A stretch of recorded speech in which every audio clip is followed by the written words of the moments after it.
I'm delighted to welcome President Macron back to the White House. We've been together quite often, but not that often in the White House. We honored the President, First Lady of France, not so long ago.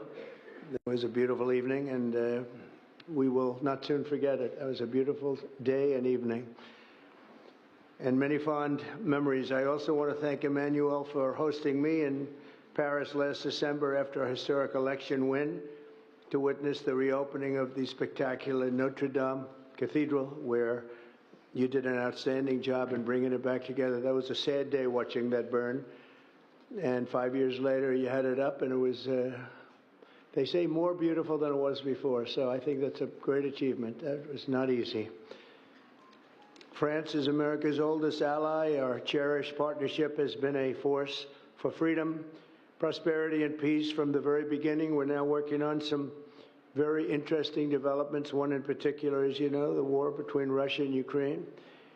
In the American Revolution, French support helped us to seize our destiny as an independent nation. In the First and Second World Wars, our citizens shed blood together on the battlefields of Europe. And I'll never forget joining President Macron 6 years ago on the 75th anniversary of D-Day. That was some day. The purpose of our meeting today is to end another battle, a really horrible one, a war, something that we haven't seen since the Second World War, that is ravaging European soil, the deadliest and most destructive conflict that one can imagine. I've seen the pictures, I've seen the satellite photos and lots of other photos, and it's a horrible thing that's happening. Thousands of people are dying a week. This very day is the third anniversary of the invasion of Ukraine, which would never have happened if I was president. That was not going to happen. The horrors of this gruesome and bloody war can scarcely be overestimated. Hundreds of thousands of people, Russians and Ukrainians in particular, have needlessly died.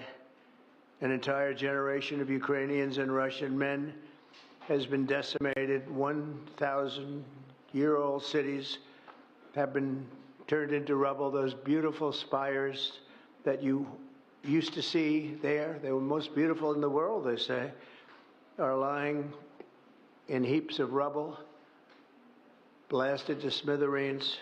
And it's time to end this bloodletting and restore peace, and I think we're going to do it. We've had some great conversations, including with Russia. Since my return to the White House, we've made more progress toward that goal in 1 month than occurred in the past 3 years. And I've spoken with both President Putin and President Zelensky. And again, a lot of good things toward peace are happening, moving it, I think, pretty quickly. Last week, Secretary of State Marco Rubio, National Security Advisor Michael Waltz, and Special Envoy Steve Witkoff conducted successful talks in Saudi Arabia with the delegation from Russia, and I'd like to thank the Kingdom of Saudi Arabia and the King and Mohammed, great people. They're really working hard to get this done. Our focus is on achieving a ceasefire as soon as possible and ultimately a permanent peace.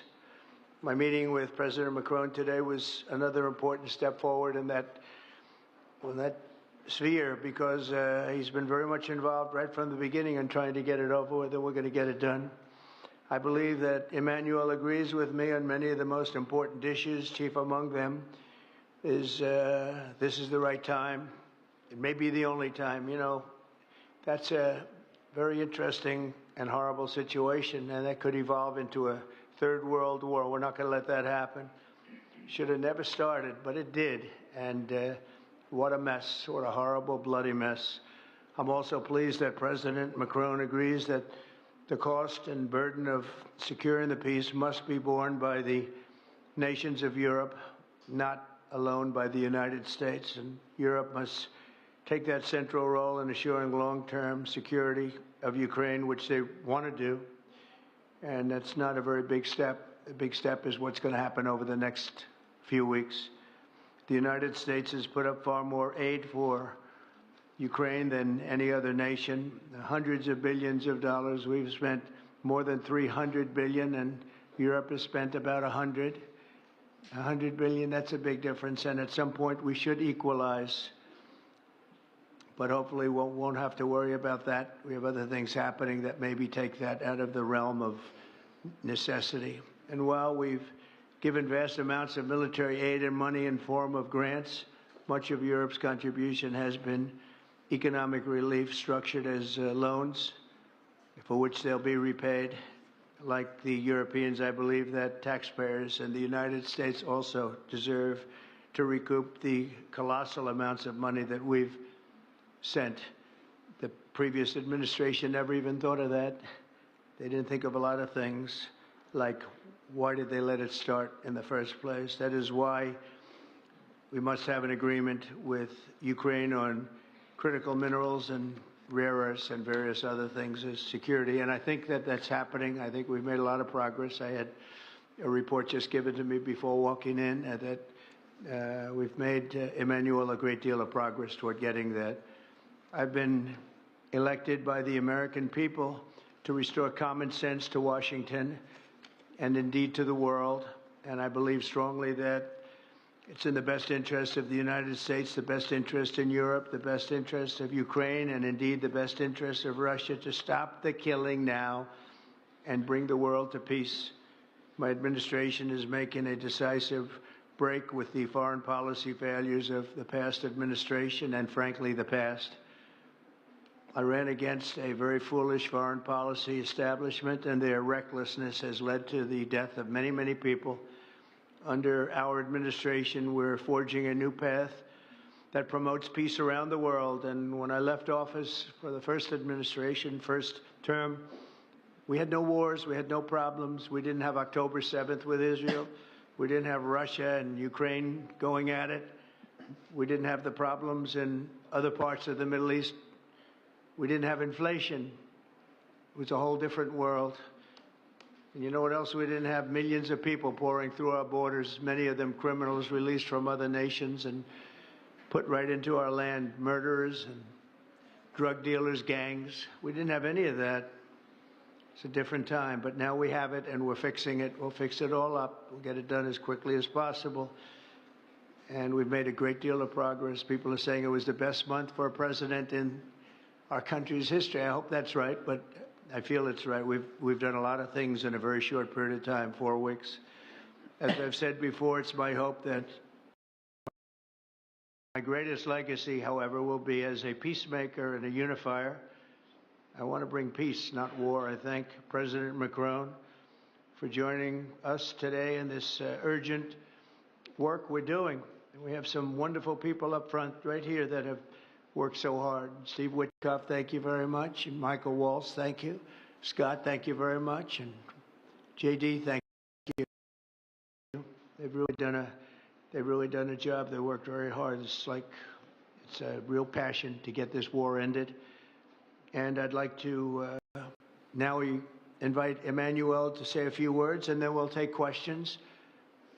And again, Emmanuel, it's a great honor to have you with us at the White House. Thank you very much, please. Thank you, Mr. President. Thank you, dear Donald. Ministers, ladies and gentlemen, mesdames et messieurs, je vais dire quelques... Ladies and gentlemen, I'll be saying a few words in French. Thank you very much, Mr. President, dear Donald, for your hospitality and for this visit. As you mentioned, we have had the opportunity to meet over the past few years. Since your first term, we've been able to discuss matters in Paris and also here at the White House, and it has always been a great joy to do that, and I would like to commend you.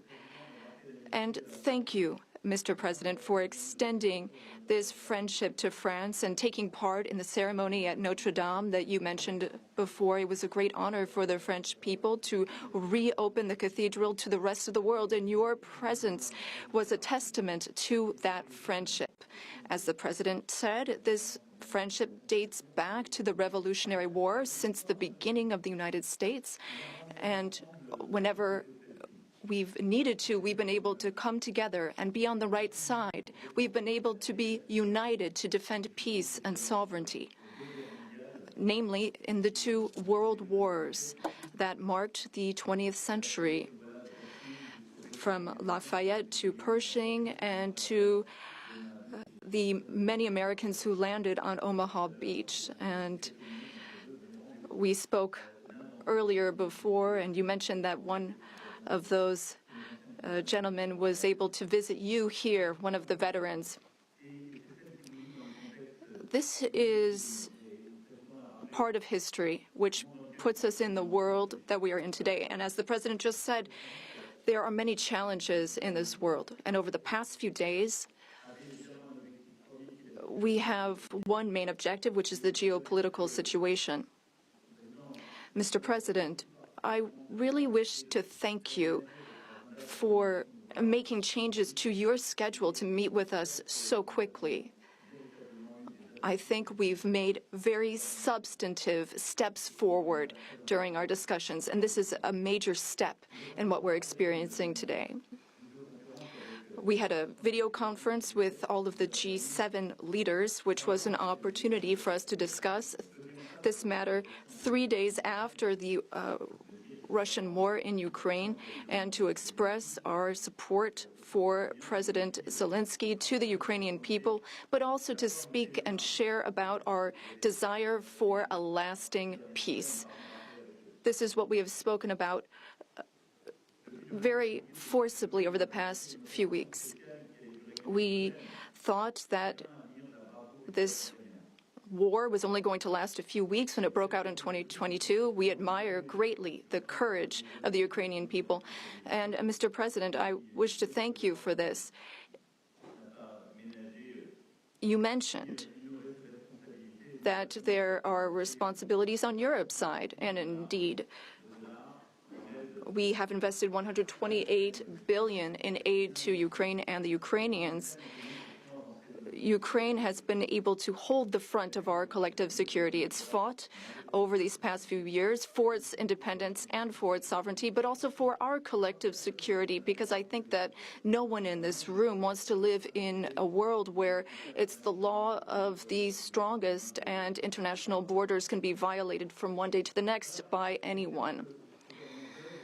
Over the past few hours, and as you mentioned this, Mr. President, we've been able to see a few things take shape. First of all, allow me to commend you on your decision to work with President Zelensky and to conclude this agreement that's so important for the U.S. and Ukraine on rare earths, critical minerals, but also having substantive conversations with President Zelensky during this key phase of achieving this deal, which is a major commitment to Ukraine's sovereignty, and I think that's very commendable. We also have a shared desire to build peace.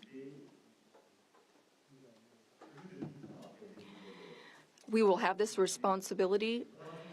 This is 10 years after the war started in Crimea, and then we saw the events in the Donbas region and along the northern part of the country. We want to save lives. We want to bring prisoners back and bring back families and children, because there's also humanitarian tragedy affecting the Ukrainian people. We had lengthy discussions with the president, and we spoke about our desire to bring an end to conflicts, to have a truce that is measurable, verifiable, and that enables negotiation of a lasting peace, where we will discuss not only Ukraine's reconstruction, its territories, but also the security guarantees, meaning maintaining peace over the long term. As I said to the president, we've experienced peace accords that were only ceasefires without ensuring security guarantees, Minsk I and II. And we want to make sure this doesn't happen again. And I know that the president has expressed the desire to be a player for peace in the region. I've spoken with some 30 European leaders and allies in recent days. We want to bring together these allies, and share the same vision. This peace must not mean a surrender of Ukraine. It must not mean a ceasefire without guarantees. This peace must allow for Ukrainian sovereignty and allow Ukraine to negotiate with other stakeholders regarding the issues it affects. But it is also a country in which we need to shoulder our responsibilities so that we ensure security and stability for Ukraine and for the entire region. And for us Europeans, this is an existential issue. We also spoke about these issues at length with the President. We've worked with President Zelensky and gotten to some of the details of the various phases of the negotiation, and we've also been able to speak about some of this work with our British partners to talk about deployments of peace forces on Ukrainian soil, which are part of these security guarantees. Other countries are ready to join in this effort. Solidarity and support from the U.S. will be crucial to this, and I thank you, Mr. President, for beginning to work with us on this issue. And the agreement that you are preparing to sign with Ukraine and with all of these discussions we've had are very solid guarantees that we are understood and that we have the same wish, peace as soon as possible, lasting, solid peace for everyone. And the renewal of an international situation where we are all able to shoulder our responsibilities, Europeans shouldering their responsibilities alongside their American allies who will shoulder their own responsibilities. I also wanted to be very clear, Mr. President, about Europe's commitment. We have committed to building a lasting peace. As Europeans, we have committed to being stakeholders in these security guarantees. And we are also well aware that Europeans need to do more for security in Europe, for defense in Europe, and to more fairly share the security burden that your country has been carrying for so many years. Mr. President, you know how much friendship I show towards you and I have towards you since your first term. Europe is very clear-eyed about this. We know what we need to do as Europeans, given the threats surrounding us and the responsibilities that we must shoulder. We spoke about the Versailles Agenda, which allowed the Europeans to take a historic step and increase their investments. Europeans are ready to do even more and to go even farther. And several leaders said that to me before I came here to meet you. Mr. President, dear Donald, you spoke about this peace through strength. We fully share that because we must recognize the sacrifices made by the Ukrainian people and what we owe to them. The President and I also spoke about economic matters and our desire to see more prosperity in the United States and in Europe. We had discussions which will be carried on by our teams, our ministers and secretaries, to flesh out some of those ideas. But the idea is to have fair competition and no bias within competition between our industries. Now, the American and European economies are extremely intertwined. Some 1.5 billion in trade, trillion rather, in goods and services, and I know you've spoken about wanting to look at the balance of payments. We also have a trade deficit, and I know that we need to look not only at goods, but also digital items and goods which you export, and we want to make a sincere commitment towards fair competition where we have smooth trade and more investments. You already invest a great deal in France, and France is the fifth largest investor in the United States. And I would like to recognize here all of the American investors who announced investments, some $120 billion that were announced at the AI summit. This is our wish. We want to have more prosperity on both sides of the Atlantic. We have a shared agenda in that regard. We also spoke about the Middle East, among other subjects. And here again, we have the same desire. We don't want to see Iran obtain nuclear weapons. We don't want, or rather, we want an approach with partners in the region that we can trust. Given Iran's nuclear activities, we want to limit its ballistic capabilities and avoid any type of regional destabilization. With respect to Syria and Iraq, we also share the same desire. We don't want to see Islamic terrorist groups resume any of their activities, because for some time our armies have very bravely been engaged in the Gulf, as you have led, and contributions have been significant and helped stability in the region. And I say this with great sincerity. France was affected by a terrorist attack in 2015, which was linked to the terrorist activity in Syria. And we are in that region at your side to work for more security. Ladies and gentlemen, we had extremely productive discussions this morning during the conference, and we spoke with our ministers and counselors and advisors. And I wish to say, after speaking with President Trump, I fully believe that there is a path forward. We share the same beliefs. We know what work needs to be done, and in the weeks to come, we will work on that. Our teams will come together in various formats to make sure that we have this solid, lasting peace with great strength. Mr. President, thank you so much for welcoming me here today. Thank you so much for these productive discussions and for your commitment. Thank you, dear Donald.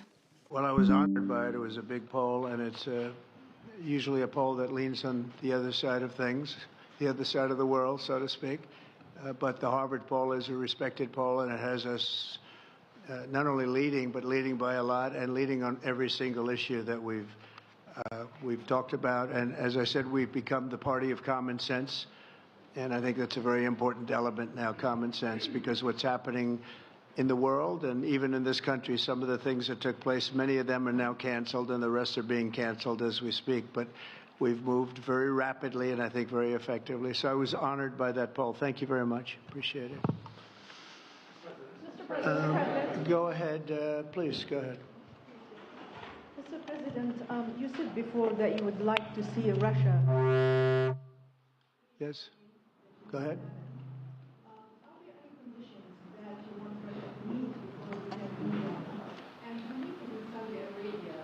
When you're meeting in Saudi Arabia with President Putin, any progress on the Ukrainian file? Yeah, I think the meeting in Saudi Arabia was a fantastic one.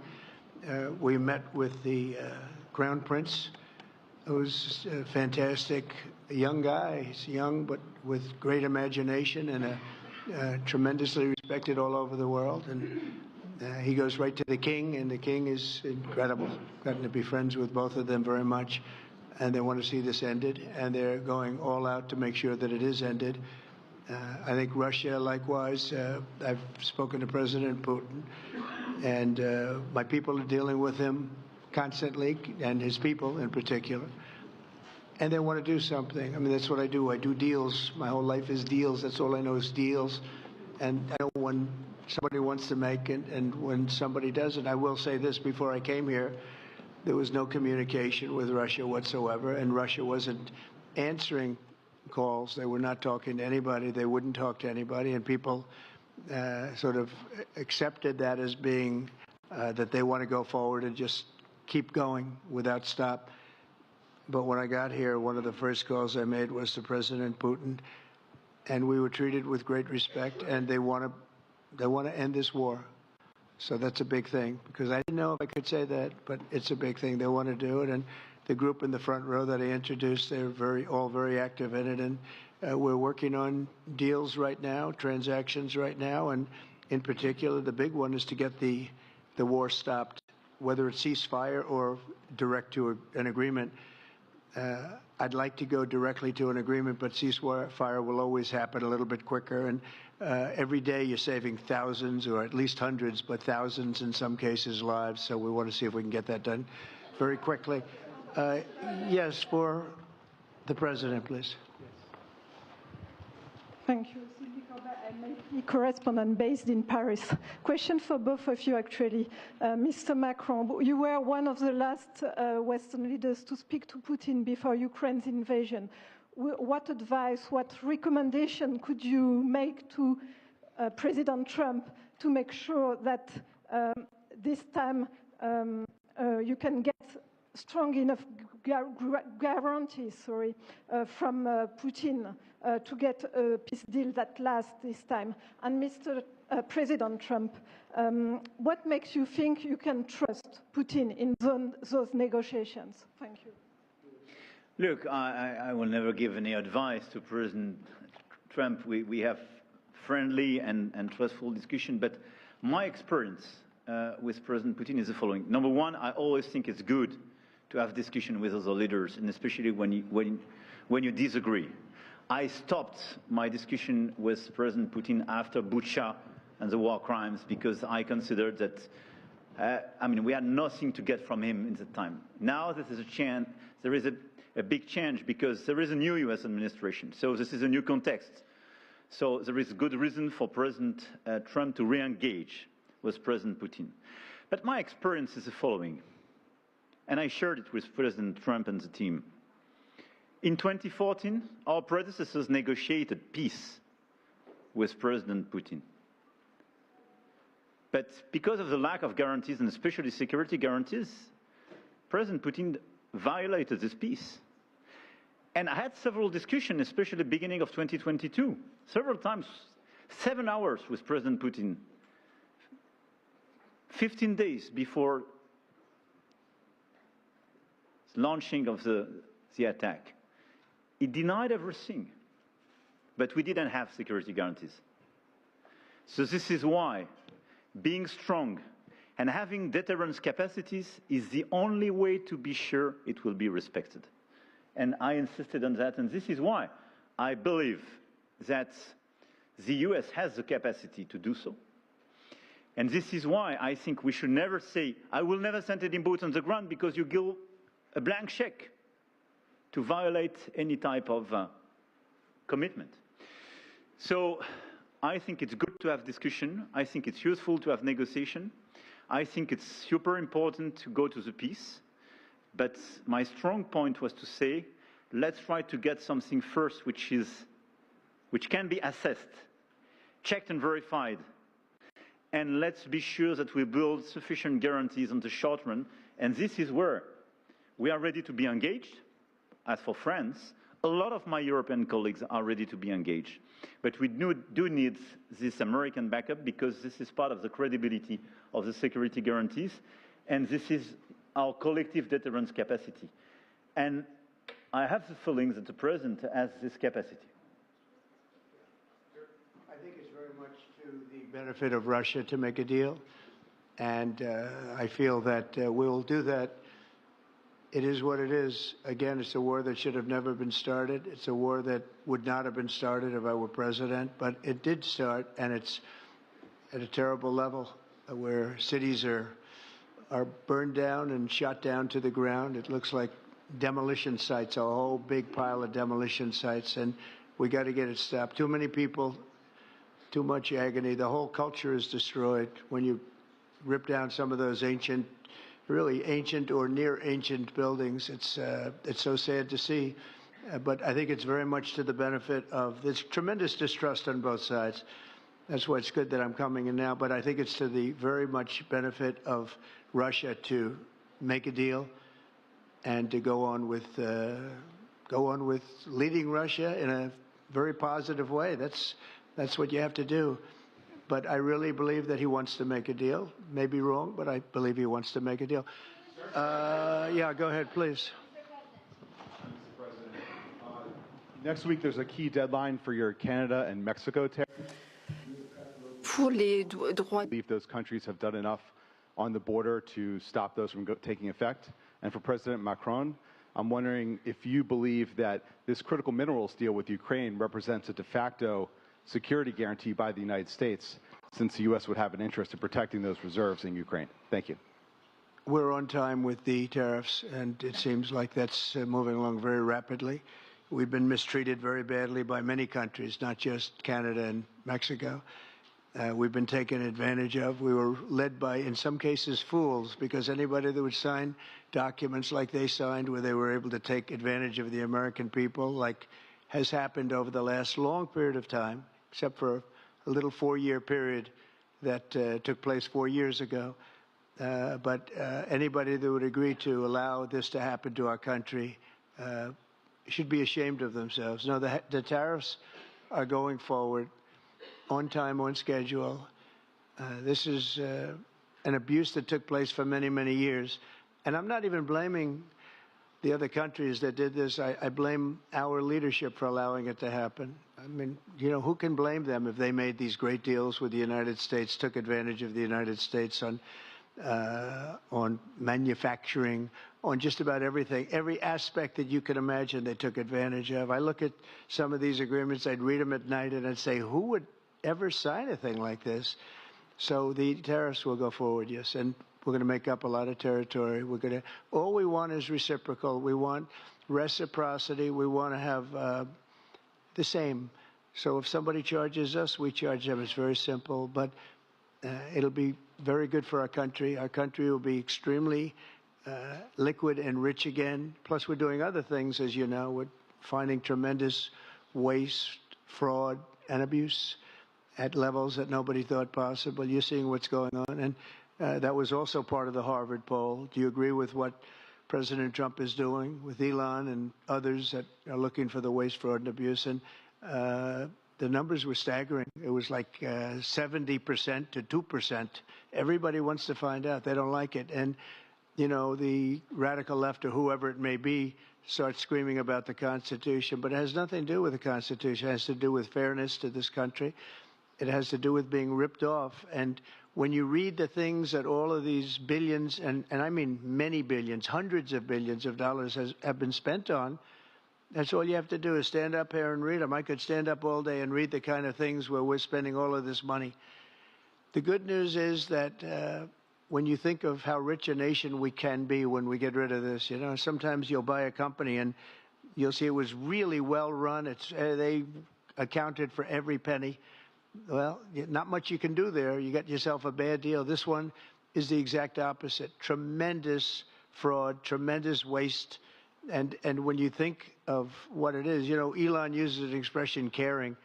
If we had people that cared, just cared a little bit when they did contracts, when they negotiated with outside vendors on behalf of the United States. That's what I'm doing now. I'm negotiating for the people of the United States. So we're doing a great job of it. I will say we found it'll be hundreds of billions of dollars of waste and fraud and abuse. Thank you. Please.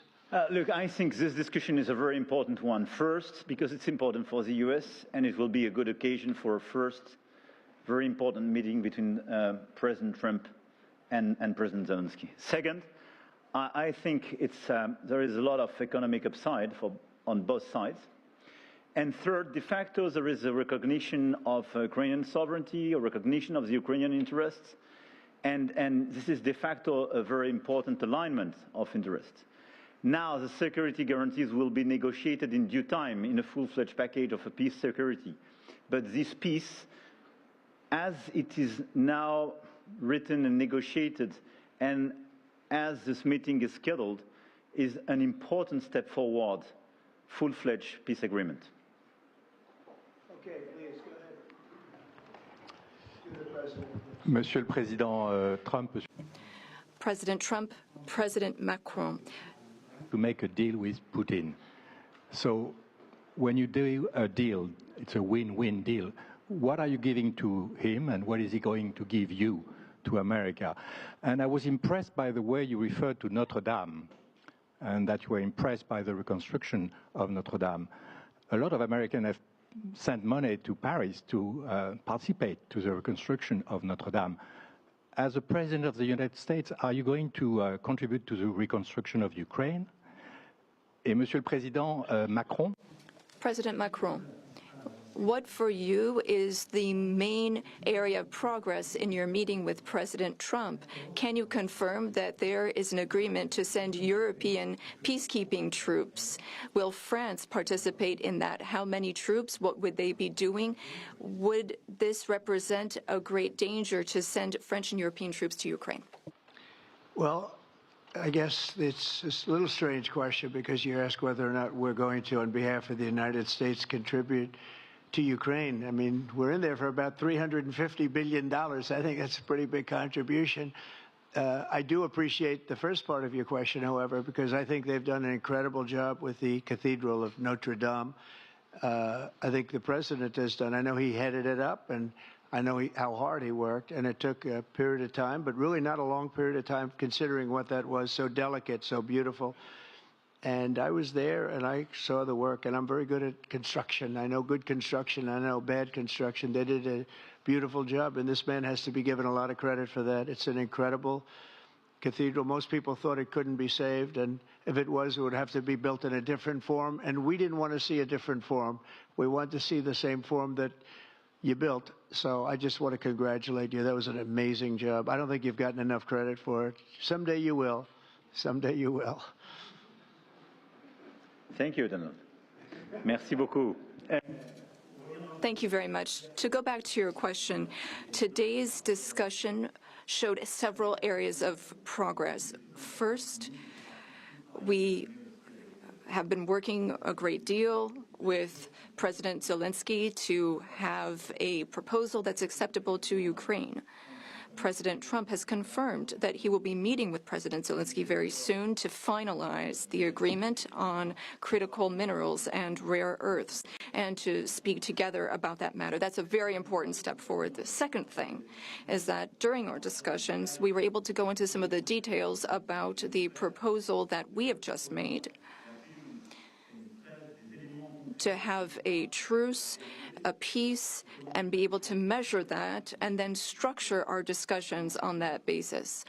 France and several other European countries, along with Ukraine, are hard at work to build this lasting peace with very specific points, including security guarantees, the territories that belong to Ukraine, the issue of reconstruction, the economy, and critical minerals. We've been able to go into the details of those proposals. The third area of progress, which really mark a turning point, is the fact that we were able to talk about the details of the security guarantees. And the president has shown this over the past few days, and he said so a moment ago. We want peace. He wants peace.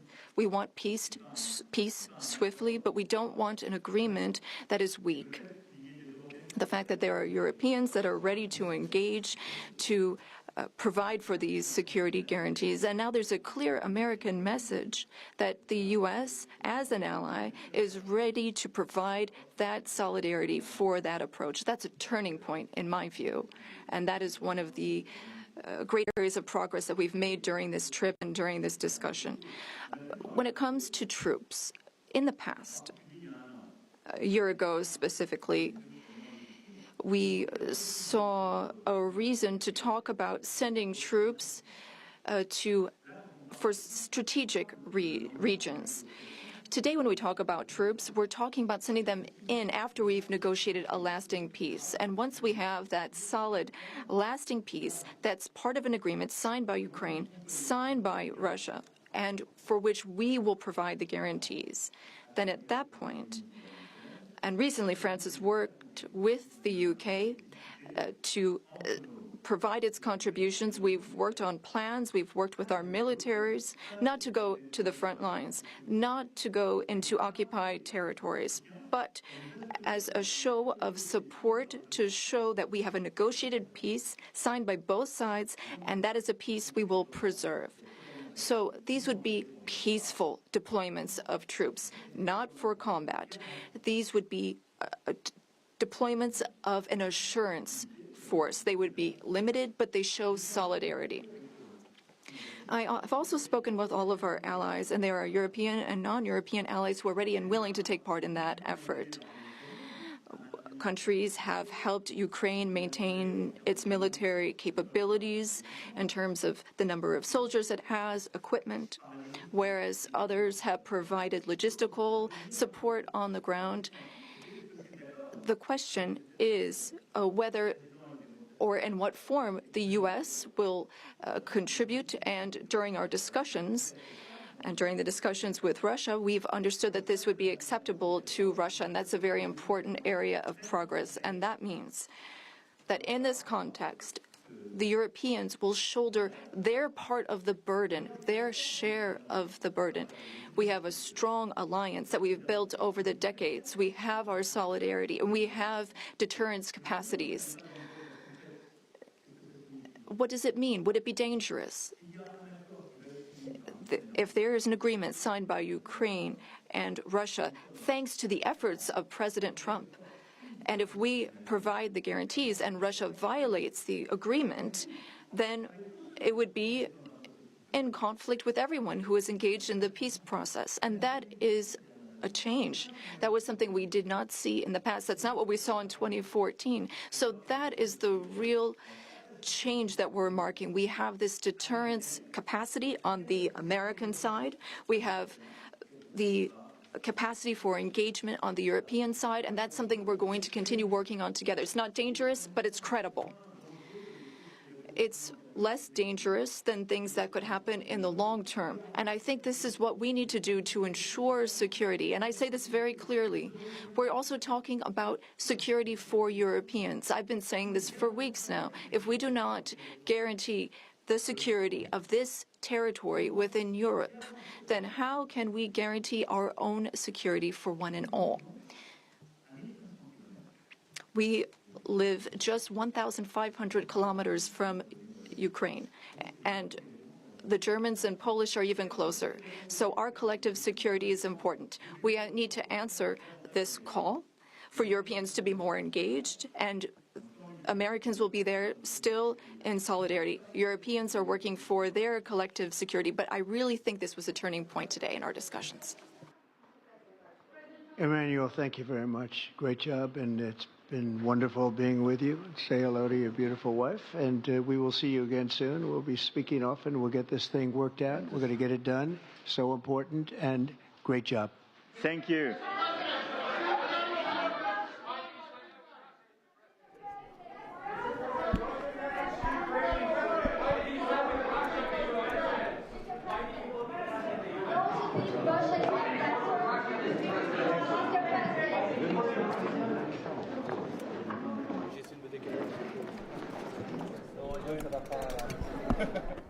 On Tuesday, a hearing on the nominations of Troy Edgar to be Deputy Secretary of Homeland Security and Dan Bishop to be Deputy Director of the Office of Management and Budget. From the Senate Homeland Security and Governmental Affairs Committee, you can watch it live at 10 a.m. Eastern on C-SPAN 3, C-SPAN Now, our free mobile app, or online at cspan.org. President Trump is scheduled to address a joint session of Congress next month to lay out his priorities and vision for the country during his second